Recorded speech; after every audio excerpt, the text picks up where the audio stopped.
যুক্তরাজ্যের টিম বেগম খালেদা জিয়ার কাছে এই মুহূর্তে কেন? অথচ আমরা সকলেই জানি যে বেগম খালেদা জিয়া এখন তিনি অত্যন্ত অসুস্থ অবস্থায় হসপিটালে সময় কাটাচ্ছেন। তাহলে যুক্তরাজ্যের কোন টিম বেগম খালেদা জিয়ার কাছে আসলো, কিসের জন্য আসলো, এই বিষয়টিকে আমরা পরিষ্কার করব ইনশাআল্লাহ তাআলা। দেখুন, বিষয়টি একেবারে অত্যন্ত সহজ, দিবা লোকের ন্যায় স্পষ্ট। যদি কোনো মানুষের পেটে ক্ষুধা লাগে, সেজন্য খাবার আসাটা যেমন স্বাভাবিক, কোনো মানুষের যখন গোসলের প্রয়োজন হয় সে পানির নিকট যাওয়াটা যেমন স্বাভাবিক, কোনো মানুষের যদি তার পানির পিপাসা প্রয়োজন হয় সে পানি পান করাটা যেমন স্বাভাবিক, ঠিক তদ্রূপ একজন মানুষের অসুস্থ অবস্থায় চিকিৎসার জন্য ডাক্তার আসাটাও তার জন্য স্বাভাবিক। এটি আশ্চর্যের কিছু নয়। আমরা বোঝাতে চেয়েছিলাম যুক্তরাজ্যের যে টিম বেগম খালেদা জিয়ার নিকট এসেছেন সেই টিমটি অন্য কোনো টিম নয়, কোনো কূটনৈতিক টিম নয়, কোনো রাজনৈতিক টিম নয়, কোনো দলের টিম নয়। সেটি হচ্ছে বিশেষ একটি চিকিৎসার জন্য ডাক্তারের টিম। সেই যুক্তরাজ্য থেকে ডাক্তারের টিম আসবেন বেগম খালেদা জিয়ার চিকিৎসা করার জন্য। এখানে ভিন্ন কিছু নয়।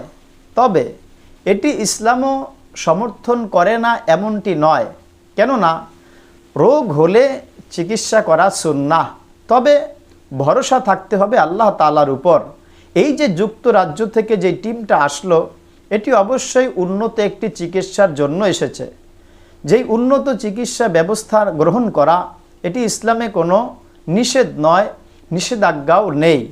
যুক্তরাজ্য থেকে যেই টিমটি এসেছেন বেগম খালেদা জিয়ার চিকিৎসার জন্য, অবশ্যই আমরা দোয়া করব একজন মানুষ হিসেবে, একজন আল্লাহ তাআলার বান্দি হিসেবে যেন মহান আল্লাহ তাআলা তাকে সুস্থতা নসিব করেন, আবার তাকে স্বাভাবিক জীবনে ফিরিয়ে আনেন। এটাই আমরা আল্লাহ তাআলার কাছে দোয়া করব। তবে বিষয়টি হলো, অনেকেই যদি ভেবে থাকেন সেই যুক্তরাজ্য থেকে এখন এই টিম আসার প্রয়োজন কি, তাহলে আমরাও বলবো আপনি যেমন উন্নত খাবারের জন্য চেষ্টা করেন, উন্নত একটু বাড়ির জন্য চেষ্টা করেন, উন্নত একটু চিকিৎসার জন্য প্রাথমিক পর্যায়ে একটি প্যারাসিটামল আপনি গ্রহণ করেন, একটি নাপা গ্রহণ করেন, যদি তাও না হলো ফার্মেসির আপনি শরণাপন্ন হন। এরপর ওখানে গিয়ে ডাক্তারের সাথে একটু পরামর্শ করেন। এরপরেও যদি আপনার উন্নতি না হলো, এবার আপনি ল্যাবিড, পপুলার ভালো ভালো হসপিটালে শরণাপন্ন হন।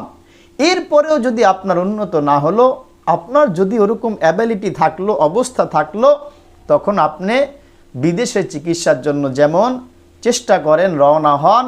আপনি যেরকম চেষ্টা অব্যাহত রাখেন, ঠিক তদ্রূপ আমাদের দেশের বেগম খালেদা জিয়া, উনি যেহেতু একজন ভিআইপি পার্সনের মানুষ, এজন্য তার চিকিৎসার জন্য যুক্তরাজ্য থেকে একটি টিম আসছেন চিকিৎসা করার জন্য। ভিন্ন কোনো উদ্দেশ্য নয় এবং অন্য কোনো চক্রান্তও নয়, না দেশ নিয়ে না দেশের মানুষকে নিয়ে। এজন্য আমরা সতর্ক থাকব, আমরা কখনো বিভ্রান্ত হব না, সত্য জানব, সত্য বুঝব, সত্যের সাথে থাকব। কেননা রাসূলুল্লাহ সাল্লাল্লাহু আলাইহি ওয়াসাল্লাম বলেছেন, আস-সিদকু ইনজি ওয়াল কিযবু ইহলিক। সত্য মানুষকে মুক্তি দেয় আর মিথ্যা মানুষকে ধ্বংস করে ফেলে। ইনশাআল্লাহ তাআলা আমরা দুনিয়ার জমিনের মধ্যে যতদিন বেঁচে থাকব, সত্যের সাথে থাকব, মিথ্যাকে পরিহার করব, সর্বদা জালেমকে আমরা প্রতিহত করব, জুলুমের সাথে থাকব না, মাজলুমকে সাহায্য করার চেষ্টা করব। মহান আল্লাহ তাআলা আমাদের সকলকে সহি কথা বুঝা এবং আমল করার তৌফিক দান করেন। আমিন ইয়া রাব্বাল আলামিন।